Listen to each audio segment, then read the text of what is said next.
começar orando com os irmãos nesta noite. Convido os irmãos para estarem orando, para que Deus abençoe o restante desse culto.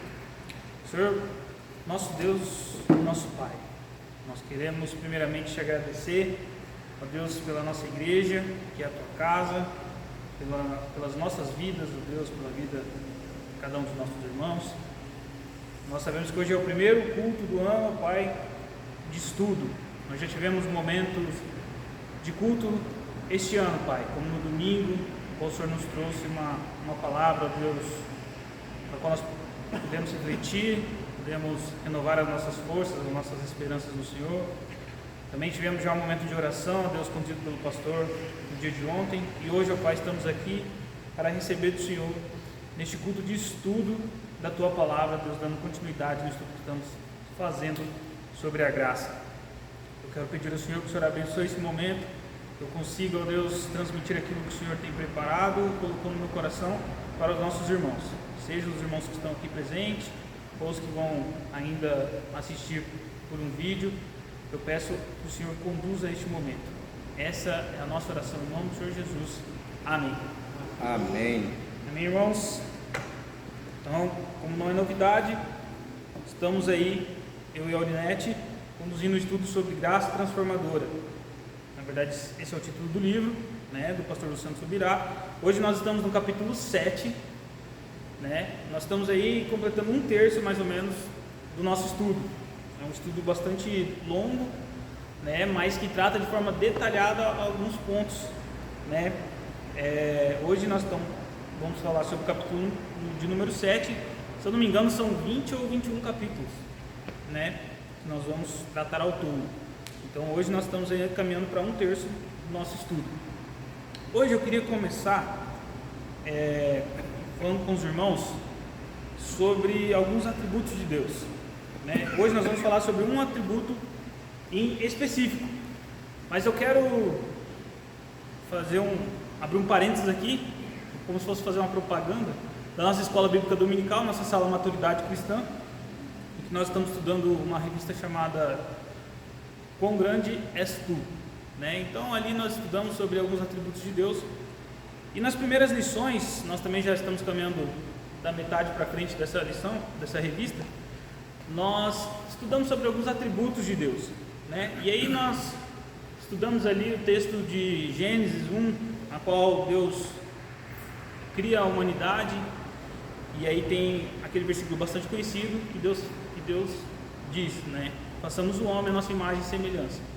E aí nós entendemos, eu já disse isso aqui também, que nós, como imagem e semelhança de Deus, nós não devemos nos considerar imagem e semelhança de Deus no aspecto físico, mas sim no aspecto moral, racional, né? Sentimental. Então Deus deu a nós alguns de seus atributos. Então alguns dos atributos que nós temos hoje são atributos que vêm do próprio Senhor. Ele nos presenteou, vamos dizer assim, com esses atributos, né? Eu posso citar aqui a verdade, o amor, né? A justiça, a santidade. Mas aí você pode falar para mim assim, Larson, mas hoje nós vivemos num mundo injusto, num mundo onde as pessoas mentem, onde as pessoas odeiam, né? Onde a santidade passa longe, né? Aí eu digo para os irmãos, esses atributos de Deus são perfeitos, mas o pecado que contaminou a humanidade, vamos dizer assim, tirou a perfeição desses atributos. Então hoje nós temos o senso de justiça, o senso de amor, o senso de verdade, embora nós não consigamos viver na plenitude de todos esses atributos, né? Ou seja, quando Adão pecou, dali em diante toda a sua descendência passou a sofrer, vamos dizer assim, com a imperfeição desses atributos, mesmo Deus nos dando esse discernimento, né? Então nós sabemos que é amor, que é justiça, mas nós não conseguimos, vamos dizer assim, desfrutar, né, em sua plenitude desses atributos. Agora existem alguns atributos que Deus não, vamos dizer assim, compartilhou conosco, né? No estudo da teologia ele fala que são atributos exclusivos de Deus, né? Nós já ouvimos as palavras onisciência, onipresença, né? Onipotência. Esses são atributos que cabem somente a Deus. A eternidade, né? A eternidade também é um atributo que nós só encontramos em Deus. Aí você pode dizer, mas nós não temos como promessa uma vida eterna? Entre aspas, né? Porque a eternidade, na verdade, é algo que não tem fim, mas também não tem um começo, né? Nós fomos criados, então nós temos um começo. Então, no sentido literal da palavra eternidade, somente Deus é eterno, porque Ele não tem início e não tem um fim. Mas hoje nós vamos falar de um outro aspecto divino que Deus não compartilha conosco, com a sua criação, que é a sua imutabilidade. Ou seja, Deus não muda, né? Deus é hoje, é o mesmo Deus de ontem e é o mesmo Deus de amanhã, né? Inclusive, quando Moisés está conversando com Deus e recebe ali algumas instruções, e ele pergunta para Deus: o povo vai me perguntar, Deus, quem está falando? Aí Deus fala para Moisés: diga que o eu sou falou, não o que era ou o que há de ser, mas sim o que eu sou. Então Deus não foi e nem será, Ele simplesmente é, né? E isso não muda. Então hoje o título do capítulo 7 é justamente esse: a imutabilidade de Deus. Vamos abrir 2 versículos para nós iniciarmos aqui. Na verdade são 2 textos, né? O primeiro é Salmo 102. E eu vou pedir para outra pessoa, pode ser o Davi, abre Tiago 1,17.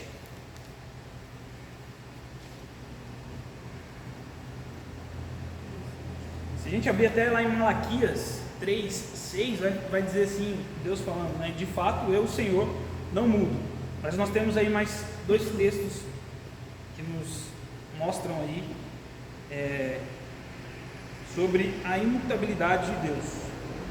Tiago 1,17, Davi, o que diz aí? Toda boa dádiva e todo dom perfeito vem do alto, descendo do Pai das luzes, em que não há mudança nem sombra de variação. Amém. Aqui na versão que está aqui no nosso livro, diz assim: o Pai das luzes, que não muda como sombras inconstantes. No Salmo 102, versículos 25 até o 27, vou abrir junto com os irmãos aqui. Salmo 102, versículos 25 diz assim: em tempos remotos lançastes os fundamentos da terra, e os céus são obra das tuas mãos. Eles perecerão, mas tu permaneces. Todos eles envelhecerão como uma veste, como roupa os mudarás e serão mudados. Tu, porém, és sempre o mesmo, e os teus anos jamais terão fim. Então aqui fica aí para nossa introdução apenas alguns versículos, né, que nos evidenciam aí a imutabilidade de Deus. Nas nossas aulas da escola bíblica nós abrimos diversos textos, né? Aqui eu procurei trazer um do Novo Testamento, um do Antigo, um Deus falando, outro o salmista, né? Para nós desfrutar, destrincharmos um pouco mais a respeito desse tema. Falando sobre a imutabilidade de Deus, eu quero falar aqui com os irmãos de quem nunca, lendo a Bíblia, ouvindo histórias do Antigo e do Novo Testamento, não se colocou assim num julgamento de: nossa, Deus no Antigo Testamento ele era severo, mas no Novo Testamento Deus é mais bonzinho, né? Dá a impressão, às vezes a gente olha algumas situações, aí pensa: nossa, Deus no Antigo Testamento era o Deus que agia com justiça e com a ira. A gente quer ver um Deus irado e um Deus justo mesmo, nós vamos lá no Antigo Testamento, porque no Novo Testamento aí o Deus do amor é o Deus da graça. Nós às vezes já nos pegamos pensando dessa maneira, né? Eu mesmo admito aqui que às vezes a gente faz esse diagnóstico, esse pré-julgamento, né? Esse julgamento, na verdade, nós olhamos e vemos situações que nos parecem ser dessa maneira. E hoje o meu objetivo aqui, o objetivo dessa lição hoje é tirar esse entendimento do coração dos irmãos, caso ainda exista esse tipo de pensamento a respeito de como Deus agia e age no coração dos irmãos. Então hoje o objetivo, a minha missão aqui é comprovar com textos bíblicos para você que Deus agiu com ira e com justiça no Antigo Testamento, assim como ele agia dessa forma no Novo. E Deus agiu com amor e com graça no Antigo Testamento, assim como ele agiu no Novo. Então, nessa noite, eu acredito que de forma bem breve até, nós vamos conseguir aí tirar esse mau entendimento, vamos colocar assim, a respeito desse tema. O pastor Luciano Subirá nos traz aqui a história de um escritor do segundo século, isso nós estamos falando de quase 2000 anos atrás, né? Chamado Marcião. Então Marcião, ele era um escritor, né? um pensador. Na época ele escrevia que Deus, ele mudou, e Jesus veio e revelou esse Deus que mudou. Então Deus sofreu uma mudança, onde Deus, ele agia, né, com a justiça e com a severidade da lei, mas que com Jesus ele veio, né, e apresentou um Deus amoroso. Então Jesus veio e apresentou um Deus amoroso, como se Deus tivesse mudado, né?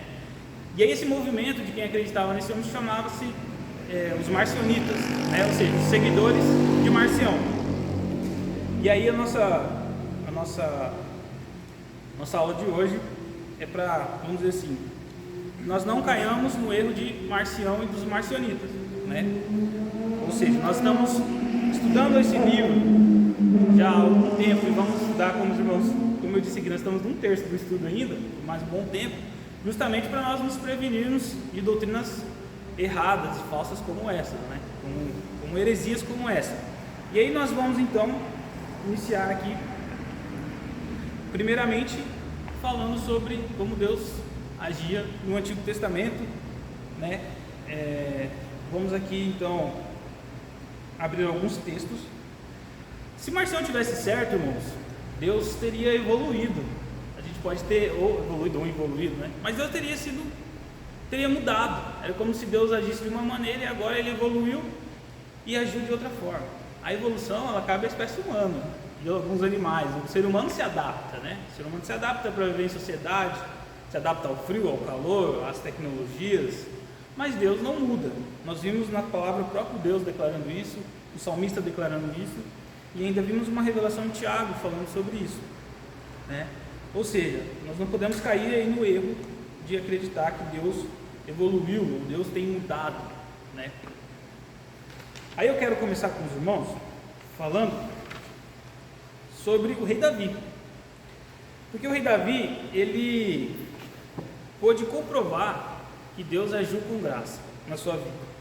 Ou seja, Davi, ele adulterou e cometeu um homicídio premeditado, né? Então nós sabemos que esse ministério da graça, como nós estamos estudando, ela veio ser, vamos dizer assim, na sua plenitude veio ser revelada com Jesus. E naquele tempo, no tempo de Davi, era a lei que estava em vigor, né? Deus, então, pela sua graça, entregou a lei aos homens para que os homens soubessem o que desagradava a Deus. Então, até nisso, Deus agiu com amor, com graça, onde ele deixou como se fossem mandamentos que esclareciam ali o que Deus, vamos dizer assim, do que Deus se agradava e do que Deus abominava, Deus não se agradava. No tempo de Davi, o que valia, o que julgava ali o povo era a lei.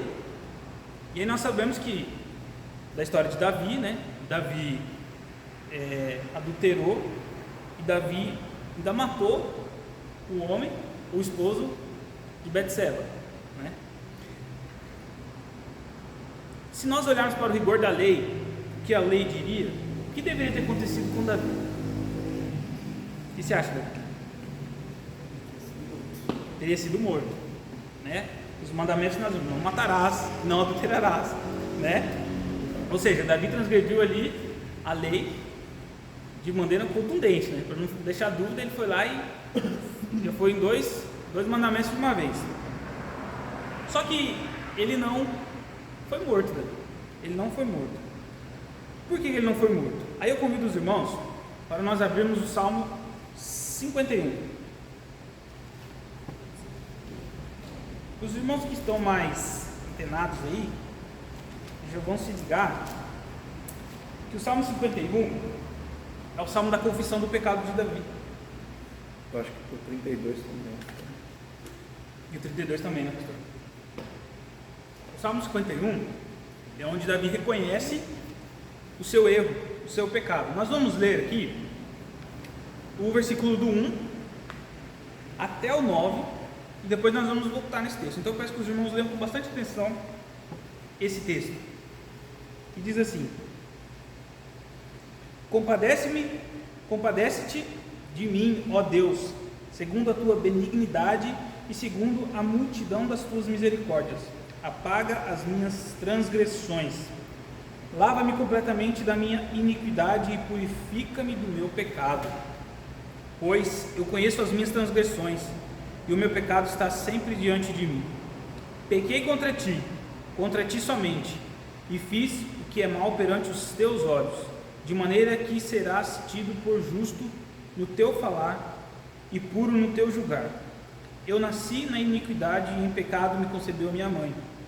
Eis que tem prazeres na verdade e no íntimo e no recôndito me fazes conhecer a sabedoria. Purifica-me com hisopo, ficarei limpo.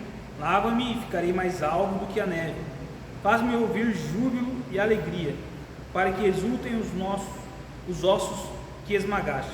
Esconde o rosto dos meus pecados e apaga todas as minhas iniquidades. Agora vamos destrinchar alguns versículos desse texto, né? Nos primeiros versículos aqui, no 1 e no 3, onde Davi diz assim, que pedindo para Deus se compadecer dele, pela benignidade do Senhor, ele exalta a misericórdia do Senhor, né? E ele fala que reconhece que ele transgrediu o Senhor, que o pecado está sempre nele. Aqui nós vemos Davi se colocando na dependência absoluta de Deus, né? Então Davi reconhece ali que ele pecou e que a misericórdia de Deus era necessária na vida dele. No versículo 3, no versículo 16 que nós não lemos, diz assim: pois não te comprazes em sacrifícios, do contrário eu te daria, e não te agradas de holocaustos. Ou seja, Davi aqui reconhece que nenhum sacrifício ou um holocausto oferecido a Deus apagaria ali aquilo que ele estava sentindo, né? E aquilo como Deus estava vendo ele. Então ele fala, né, para Deus, como se ele dissesse: nenhum sacrifício, nenhuma oferta que eu fizer é capaz de tirar de mim essa mancha, né? Então Davi se mostra ali profundamente arrependido, né? E ele pede para que o Senhor purifique ele. Se a gente ler de novo o 7, o 9 e o 2, a gente pode ver, ó, no 2 ele fala: lava-me completamente. No 7 ele fala: purifica-me como hisopo e ficarei limpo. Então Davi, ele tinha ali a consciência do seu pecado, e é aí que nós compreendemos de por que Davi era reconhecido, né, como um homem segundo o coração de Deus. Porque apesar de errar, ele tinha consciência do seu pecado e ele se arrependia, né? Então o amor de Deus no Antigo Testamento também oferecia reconciliação para quem estava arrependido, né? A lei não concedia a salvação, né? Mas Deus, com a sua graça que foi manifesta lá desde o Gênesis, eu já até falei isso, se não me engano, no capítulo 3, na aula número 3, sobre quando a graça se iniciou, vamos dizer assim, né? A partir do momento que o homem errou contra Deus, pecou contra Deus, a graça do Senhor se fez necessária, e ali ela passou a ser manifesta, né? Então Jesus tinha Davi, ele tinha vamos dizer assim, uma autocrítica, ele fazia uma autocrítica, ele sabia das suas transgressões, né? E ele se arrependeu, e por isso ele foi agraciado por Deus. Eu falei Jesus aqui no ato falho porque Jesus também conta uma história dessa, né? Jesus conta a história do fariseu e do publicano, onde o fariseu exaltava as suas benfeitorias religiosas, né, e acusava o publicano, e ele não olhava para si. O publicano dizia: ai de mim, sou pecador. Mas o fariseu não, ele não via o seu pecado, então por isso ele não se achava, vamos dizer assim, ele não achava que ele precisava da graça de Deus, do perdão de Deus, da misericórdia de Deus, ao contrário de Davi, que sempre teve consciência disso, né? Vamos caminhando aqui. Então, nós podemos ver, como eu já disse, que o amor de Deus também se manifesta na lei, né? E aqui tem vou ler o que está escrito aqui no texto, né? Não foi o amor que moveu o Senhor a publicar a sua lei, depois que o entendimento dos homens se tornou obscuro? Não foi sua bondade que suscitou Enoque e Noé para serem pregadores da justiça, que levou Abraão, amigo seu, e Isaque e Jacó, a dar testemunho da sua vontade? Não foi sua bondade, né? Foi sua bondade que deu a lei a Moisés entregar para o povo, para que o povo soubesse como o que Deus esperava do povo, né? Então aqui nós vimos que a graça é um atributo divino, por isso ela sempre foi manifesta, seja no Antigo como no Novo Testamento, né? Deus sempre deu aí a oportunidade do arrependimento, né? Então Davi se arrependeu e ele recebeu a graça de Deus. Como nós dissemos, se Deus agisse somente com ira e com justiça para com Davi teria certamente morrido, né? Mas não, Davi recebeu graça do Senhor. Então, nós vemos atributos que nós muitas vezes julgamos que Deus agiu somente no Novo Testamento, mas nós vemos Deus agindo também no Antigo Testamento. Agora nós vamos para o Novo Testamento, onde nós podemos às vezes cair no erro de que Deus, através de Jesus, só agiu com graça, com amor, né, com longanimidade. Nós vamos abrir alguns textos. O primeiro ministério do Novo Testamento, quem foi o primeiro ministério do Novo Testamento? Alguém? Antes de Jesus? Tinha um ministério acontecendo ali, o ministério de João Batista, né? E aí nós vamos, lá no comecinho do Evangelho de Mateus e de Lucas, tem um versículo que é o 3:7, os dois textos é esse versículo, que diz assim, uma declaração de João Batista: raça de víboras, quem deu a vocês a ideia de fugir da ira que se aproxima, né? A ira de Deus contra o pecado. Então aqui já logo no começo do Evangelho, nós já vemos João Batista falando sobre a ira de Deus, a ira contra o pecado, né? Deus é amor, mas também é justo, né? Nós já estudamos isso, nós, no Ministério de Louvor, já tivemos várias reuniões dessa com o pastor falando sobre isso, né? Sobre o amor de Deus, né? Que não se confunde com a sua justiça, né? Os dois, eles são atributos que, vamos dizer assim, caminham lado a lado de Deus, né? Deus é justo, mas Ele também ama, né? Então a proclamação da graça não anula a ira divina contra o pecado. É possível escapar da ira por meio da fé em Jesus, né? Esse foi o papel de Jesus.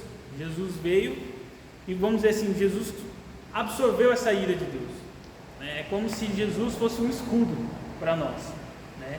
Aquele que crê em Jesus, que tem fé, entrega a sua vida a Cristo, escapa, vamos dizer assim, da ira que Deus tem contra o pecado.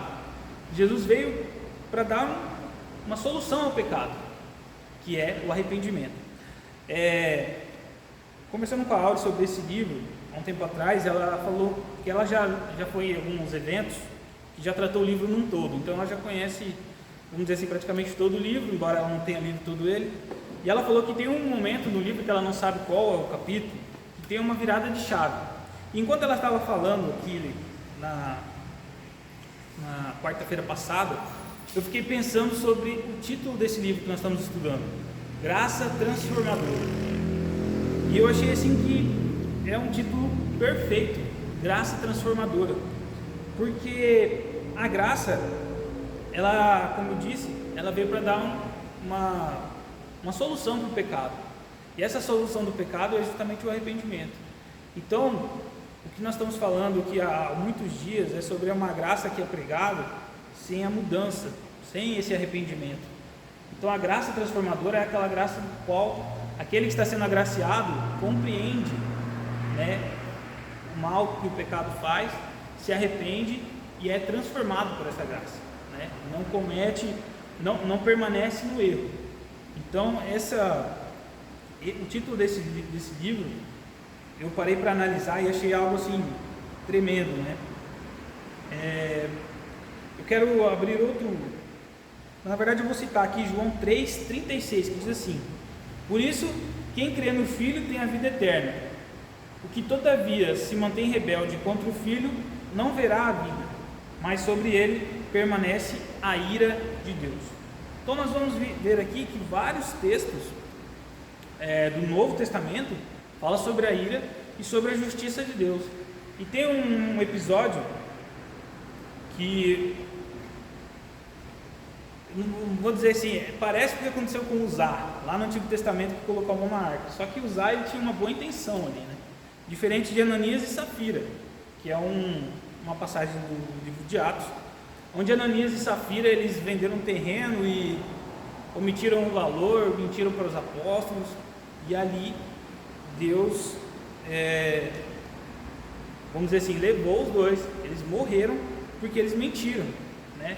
Primeiro aconteceu com Ananias, depois chega sua esposa sem saber de nada que estava acontecendo, nem sabia que o marido estava morto, mas ela também mente a respeito do valor do terreno ali que eles tinham vendido, né, da posse que eles tinham, e ali Ananias e Safira então morrem, né? Um episódio parecido com o que aconteceu com Uzá, mas como eu disse, né, Uzá tinha até uma boa intenção, mas mesmo assim ele transgrediu o mandamento do Senhor, né? Não poderia colocar a mão na arca, ele colocou a mão na arca e ali ele morreu na hora. Ananias e Safira também morreram, né? 1 Pedro 4,17 vai dizer assim, ó: porque a ocasião de começar o juízo pela casa de Deus é chegada.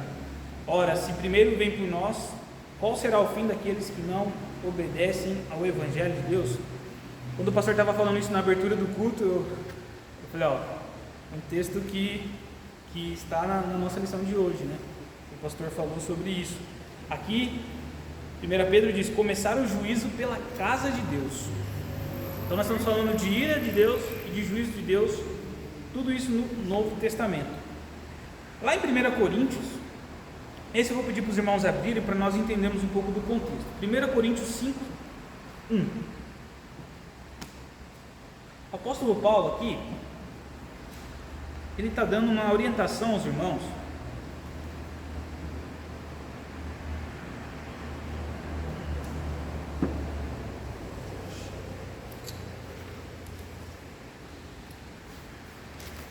Deixa eu ver, 1 Coríntios 5. Então o apóstolo Paulo está dando aqui algumas orientações para os irmãos acerca de uns irmãos que estavam cometendo pecado contínuo ali na igreja. Diz assim, 1 Coríntios 5, 1 até o 5. Geralmente se ouve que há entre vós imoralidade, e imoralidade tal como nem mesmo entre os gentios, isto é, haver quem se atreva a possuir a mulher de seu próprio pai, e contudo andais vós ensoberbecidos, e não chegastes a lamentar, para que fosse tirado do vosso meio quem tamanho traje praticou? Eu, na verdade, ainda que ausente em pessoa, mas presente em espírito, já sentenciei, como se tivesse presente, que o autor de tal infâmia seja, em nome do Senhor Jesus, reunido vós e o meu espírito, com o poder de Jesus, vou ler de novo 4, em nome do Senhor Jesus, reunidos vós e o meu espírito, com o poder de Jesus, nosso Senhor, entregue a Satanás, para que a destruição da carne, a fim de que o espírito seja salvo no dia do Senhor. Então aqui uma orientação, na verdade é uma ordem, né, de Paulo para essas pessoas que estavam cometendo adultério com a própria madrasta, né? Então nós vimos um nível ali de imoralidade sexual muito grande, e essas pessoas estavam ali no meio da igreja, e Paulo manda lançar fora e entregar a Satanás essas pessoas, né? Isso daqui é uma passagem que nós podemos ver, né, severidade ali no tratar com o pecado. Nós estamos falando de rendição, né, de arrependimento, de pecados que são deixados de lado, né, uma vida transformada, graça transformadora, né? E aqui nós vimos que, como diz o começo ali, geralmente se ouve que há entre vós imoralidade, ou seja, está sempre acontecendo. Ou seja, Deus, como eu disse lá atrás, dá a oportunidade do arrependimento, assim como ele fez com a vida de Davi. Davi se arrependeu, recebeu o perdão de Deus. Esses irmãos aqui com imoralidade costumeiramente estavam nesse ato, e aí Paulo manda tirar esse povo do meio do povo de Jesus ali, né, os cristãos da época. Agora eu vou abrir mais um texto. Esse eu vou pedir para os irmãos abrir. Nós estamos caminhando já para a parte final, que é Apocalipse 2:18. Nós vamos lá para as cartas às igrejas. Nós vamos falar da carta à igreja de Tiatira. Então, Apocalipse 2:18.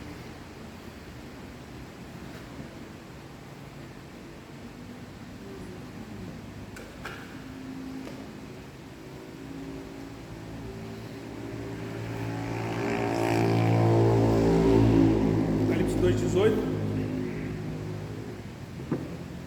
diz assim: ao anjo da igreja em Tiatira escreve: estas coisas diz o Filho de Deus, que tem os olhos como chama de fogo e os pés semelhantes ao bronze polido.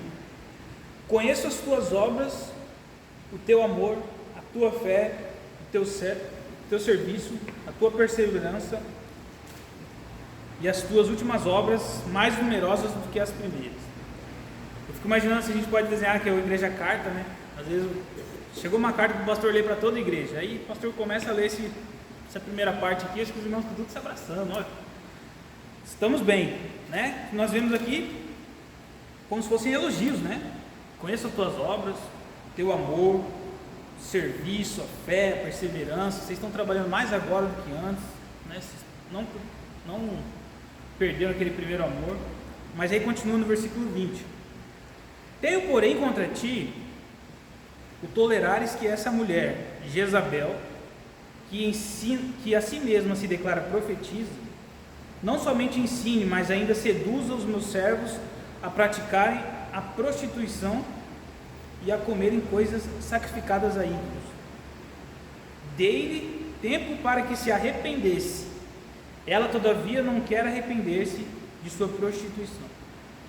Eis que a prostram de cama, bem como em grande tribulação os que com ela adulteram, caso não se arrependam das obras que ela ensina. Matarei os seus filhos, e todas as igrejas conhecerão que eu sou aquele que sonda mentes e corações, e vos darei a cada um segundo as vossas obras. Vamos ler até aí. Então aqui vem a parte onde, vamos dizer assim, praticamente resume o que nós viemos falando até aqui. Nós vimos aí o versículo que diz 21: dê-lhe tempo para que se arrependesse, como nós dissemos já, né? Antes do juízo vem a oportunidade do arrependimento, e ele continua que ela, todavia, não quer arrepender-se da sua prostituição, e aí vem a condenação, né? Nós sabemos que o livro de Apocalipse tem muitas profecias, alguns textos são referências, né? A gente aqui não está falando de uma igreja física, né? Talvez está falando a um tipo de cristão, então isso tem muita simbologia. Mas o fato é que o texto relata aqui uma mulher que se auto-intitula profetisa, chamada Jezabel, e ela, vamos dizer assim, leva outros irmãos dessa igreja à prostituição. E Deus dá a ela a oportunidade de se arrepender, ela não se arrepende, e aí cai sobre ela a condenação, como se fosse a ira ou o juízo de Deus, né? Ou seja, ela é prostrada em cama e também ela tem o filho morto, né? Então esse texto da igreja de Tiatira resume bem o que nós estamos falando aqui hoje, né? Então a responsabilidade do arrependimento, ela cabe a nós, né? Como nós vimos, desde sempre Deus deu a oportunidade para o homem se arrepender. A partir do momento que o homem não aceita, né, não se arrepende, aí Deus age com justiça, né, e com a ira. Como eu disse, irmãos, a minha missão aqui hoje era mostrar para os irmãos que o mesmo Deus que criou a todos nós, Ele agiu e age da mesma maneira e sempre agirá da mesma maneira, sempre. Porque Deus, Ele é um Deus imutável, né? Ele é um Deus que não muda. Então, seus atributos não mudam. Então, a graça não pode ser revelada de uma maneira diferente, porque a graça é só uma, porque Deus é só um. E ela não pode ter sido manifesta de uma maneira diferente antes ou depois de Jesus, porque vem de Deus, né? Deus não muda, Deus não evoluiu. Nós usamos essa expressão aqui, né? Deus não evolui, Deus é sempre o mesmo. Então Deus é o Deus da graça, da misericórdia, do juízo, do amor, da ira. E da mesma maneira que Ele agiu no Antigo Testamento, é a mesma maneira como Ele age no Novo Testamento, não muda. Essa era a missão. Eu acredito que tenha ficado claro, né? Nós vimos aqui algumas passagens bíblicas para nós podermos entender, né? Tanto lá a lei que Deus deu para o povo como um sinal de amor e de graça para o povo, vamos dizer assim, entender como deveria guiar suas vidas. Um Deus que deu a oportunidade de arrependimento para Davi, né? E é o mesmo Deus que agiu com ira, com Ananias e Safira, com justiça, né? Com Ananias e Safira, onde os profeta João Batista, os discípulos escreveram, deixaram nas escrituras, falando sobre a ira de Deus, sobre a justiça de Deus. E aqui Jesus, em revelação, né, a João, no livro de Apocalipse, também deixando claro, né, a oportunidade de arrependimento e a condenação que vem após isso. Amém, irmãos? Era essa a nossa lição de hoje. Próximo capítulo, a irmã Alinete está conduzindo na próxima vez que ela vier. No mês que vem, então, nós vamos estar no capítulo 8 e capítulo 9. Amém?